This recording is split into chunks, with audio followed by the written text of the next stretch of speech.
Assalamualaikum warahmatullahi wabarakatuh. Perkenalkan, nama saya Monica Destria Fajriana dari Universitas Negeri Surabaya, jurusan Teknik Informatika, Program Studi Pendidikan Teknologi Informasi dengan NIM akhir 070 dari 2021B. Di sini saya akan menjelaskan mengenai sejarah internet dunia dan di Indonesia. Berikut merupakan daftar isi yang akan saya jelaskan. Pertama, yaitu sejarah internet dunia. Internet merupakan jaringan komputer yang dibentuk oleh Departemen Pertahanan Amerika Serikat pada tahun 1969 melalui proyek ARPA yang disebut ARPANET atau Advanced Research Project Agency Network, di mana mereka mendemonstrasikan bagaimana dengan hardware dan software komputer yang berbasis Unix, kita bisa melakukan komunikasi dalam jarak yang tidak terhingga melalui saluran telepon. Proyek ARPANET merancang bentuk jaringan, kehandalan, seberapa besar informasi dapat dipindahkan, dan akhirnya semua standar yang mereka tentukan menjadi cikal bakal pembangunan protokol baru yang sekarang dikenal sebagai TCP/RIP, yaitu Transmission Control Protocol atau Internet Protocol.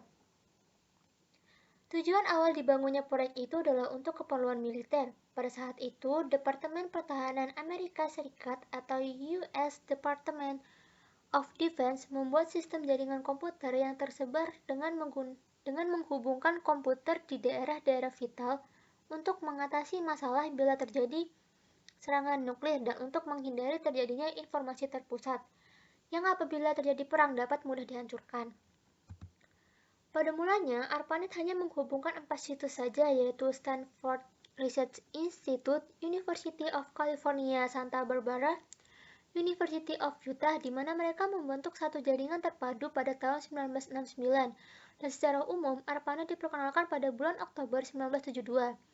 Tidak lama kemudian, proyek ini berkembang pesat di seluruh daerah dan semua universitas di negara tersebut ingin bergabung, sehingga membuat ARPANET kesulitan untuk mengaturnya. Oleh sebab itu, ARPANET dipecah menjadi dua, yaitu MILNET untuk keperluan militer dan ARPANET baru yang lebih kecil untuk keperluan non-militer seperti universitas-universitas. Gabungan kedua jaringan akhirnya dikenal dengan nama DARPA Internet yang kemudian disederhanakan menjadi Internet. Yang kedua yaitu daftar kejadian penting. Tahun kejadian, pada tahun 1957, Uni Soviet, sekarang Rusia, meluncurkan wahana luar angkasa atau Sputnik. Tahun 1958, sebagai buntut dari kekalahan Amerika Serikat dalam meluncurkan wahana luar angkasa, dibentuklah sebuah badan di dalam Departemen Pertahanan Amerika Serikat, Advanced Research Projects Agency atau ARPA, yang bertujuan agar Amerika Serikat mampu meningkatkan ilmu pengetahuan dan teknologi negara tersebut. Salah satu sasarannya adalah teknologi komputer. Tahun 1962, C.C.R. Licklider menulis sebuah tulisan mengenai sebuah visi di mana komputer-komputer dapat saling dihubungkan antara satu dengan lainnya secara global, agar setiap komputer tersebut mampu menawarkan akses terhadap program dan juga data. Pada tahun ini juga RAND Corporation memulai riset terhadap ide ini, jaringan komputer terdistribusi yang ditujukan untuk tujuan militer. Awal tahun 1960-an, teori mengenai packet switching dapat diimplementasikan dalam dunia nyata. Pertengahan 1960-an, ARPA mengembangkan ARPANET untuk mempromosikan Cooperative Networking of Time-Sharing Computers dengan hanya 4 buah host komputer yang dapat dihubungkan hingga tahun 1969, yakni Stanford Research Institute, University of California Los Angeles, University of California Santa Barbara, dan University of Utah. Tahun 1965, istilah hypertext dikeluarkan oleh Ted Nelson. Tahun 1968, jaringan Timenet dibuat. Tahun 1971, anggota jaringan ARPANET bertambah menjadi 23 buah node komputer yang terdiri atas komputer-komputer untuk riset milik pemerintah Amerika Serikat dan universitas. Tahun 1972, sebuah kelompok kerja yang disebut dengan International Network Working Group atau INWG dibuat untuk meningkatkan teknologi jaringan komputer dan juga membuat standar-standar untuk jaringan komputer, termasuk diantara adalah internet. Pembicara pertama dari organisasi ini adalah FinServ yang kemudian disebut sebagai Bapak Internet. Tahun 1972 sampai 1974, beberapa layanan basis data komersil seperti Dialog, STC Orbit, Lexis, The New York Times Databank, dan lainnya mendaftarkan dirinya ke ARPANET melalui jaringan dial-up. Tahun 1973, ARPANET keluar Amerika Serikat. Per tahun ini, anggota ARPANET bertambah lagi dengan masuknya beberapa universitas di luar Amerika Serikat, yakni University College of London dari Inggris dan Royal Radar Establishment di Norwegia. Tahun 1974, FinServ dan Bobcan mempublikasikan spesifikasi detail protokol Transmission Control Protocol atau TCP dalam artikel A Protocol for Packet Network Interconnection. Tahun 1974, Bolt, Beranet and Newman atau BBN, kontraktor untuk ARPANET, membuka sebuah versi komersial dari ARPANET yang mereka sebut sebagai Telenet, yang merupakan layanan paket data publik pertama. Tahun 1977, sudah ada 111 buah komputer yang telah terhubung ke ARPANET. Tahun 1978, protokol TCP dipecah menjadi dua bagian, yakni Transmission Counter Protocol atau disebut TCP dan Internet Protocol yang disebut IP.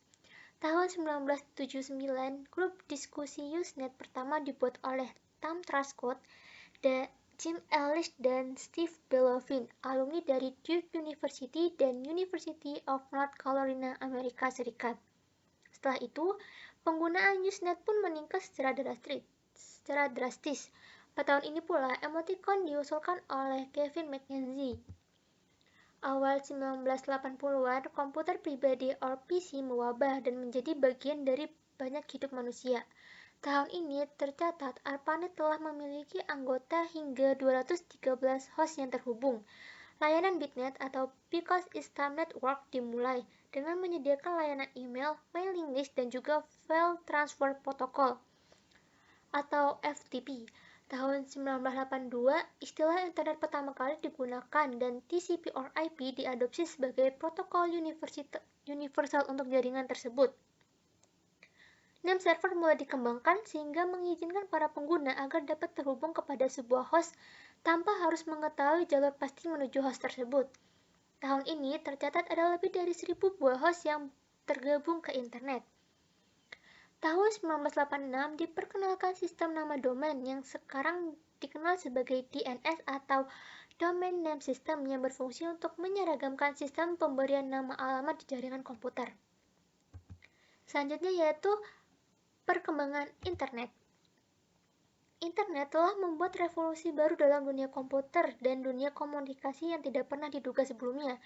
Beberapa penemuan telegram, telepon, radio, dan komputer merupakan rangkaian kerja ilmiah yang menuntun menuju terciptanya internet yang lebih terintegrasi dan lebih berkemampuan daripada alat-alat tersebut. Internet memiliki kemampuan penyiaran ke seluruh dunia, memiliki mekanisme diseminasi informasi, dan sebagai media untuk berkolaborasi dan berinteraksi antara individu dengan komputernya tanpa dibatasi oleh kondisi geografis. Perkembangan sejarah internet dapat dibagi dalam 4 aspek, yaitu yang pertama adanya aspek evolusi teknologi yang dimulai dari riset packet switching, yaitu paket pensaklaran. ARPANET berikut teknologi perlengkapannya yang pada saat itu dilakukan riset lanjutan untuk mengembangkan wawasan terhadap infrastruktur komunikasi data yang meliputi beberapa dimensi seperti skala, performance atau keandalan dan kefungsian tingkat tinggi. Yang kedua itu ada aspek pelaksanaan dan pengelolaan sebuah infrastruktur yang global dan kompleks. Yang ketiga, adanya aspek sosial yang dihasilkan dalam sebuah komunitas masyarakat besar yang terdiri dari para internauts yang bekerja sama membuat dan mengembangkan terus teknologi ini. Yang keempat, yaitu adanya aspek komersial yang dihasilkan dalam sebuah perubahan ekstrim namun efektif dari sebuah penelitian yang mengakibatkan terbentuknya sebuah infrastruktur informasi yang besar dan berguna. Yang keempat, yaitu sejarah internet di Indonesia. Internet masuk ke Indonesia sekitar tahun 1989. Saat itu, mahasiswa ITB yang menawarkan internet ke Indonesia. Selain itu, beberapa media cetak juga ikut membahas tentang internet di Indonesia. Indonet merupakan ISP komersial pertama di Indonesia yang pertama kali beroperasi sekitar tahun 1994. Sampai saat ini, pengguna internet di Indonesia masih akan terus bertambah, sebab saat ini internet tidak hanya menyajikan hal-hal untuk kepentingan tertentu saja. Kemudian yang kelima yaitu manfaat internet. Secara umum, ada banyak manfaat yang dapat diperoleh apabila seseorang mempunyai akses ke internet. Berikut ini sebagian dari apa yang tersedia di internet. Yang pertama yaitu informasi untuk kehidupan pribadi, kesehatan, rekreasi, hobi, pengembangan pribadi, rohani, dan sosial. Yang kedua yaitu informasi untuk kehidupan profesional atau pekerja seperti sains, teknologi, perdagangan, saham, komoditas, berita bisnis, asosiasi profesi, asosiasi bisnis, berbagai forum komunikasi. Satu hal yang paling menarik ialah keanggotaan internet tidak mengenal batas negara, ras, kelas ekonomi, ideologi, atau faktor-faktor lain yang biasanya dapat menghambat pertukaran pikiran. Internet adalah suatu komunitas dunia yang sifatnya sangat demokratis serta memiliki kode etik yang dihormati segenap anggotanya. Manfaat internet terutama diperoleh melalui kerjasama antar pribadi atau kelompok tanpa mengenal batas jarak dan waktu. Untuk lebih meningkatkan kualitas sumber daya manusia di Indonesia, sudah waktunya para profesional Indonesia memanfaatkan jaringan internet dan menjadi bagian dari masyarakat informasi dunia. Baik, berikut adalah penjelasan saya mengenai sejarah internet dunia dan yang ada di Indonesia. Jika ada salah-salah kata, saya mohon maaf. Kurang lebihnya, terima kasih. Wassalamualaikum warahmatullahi wabarakatuh.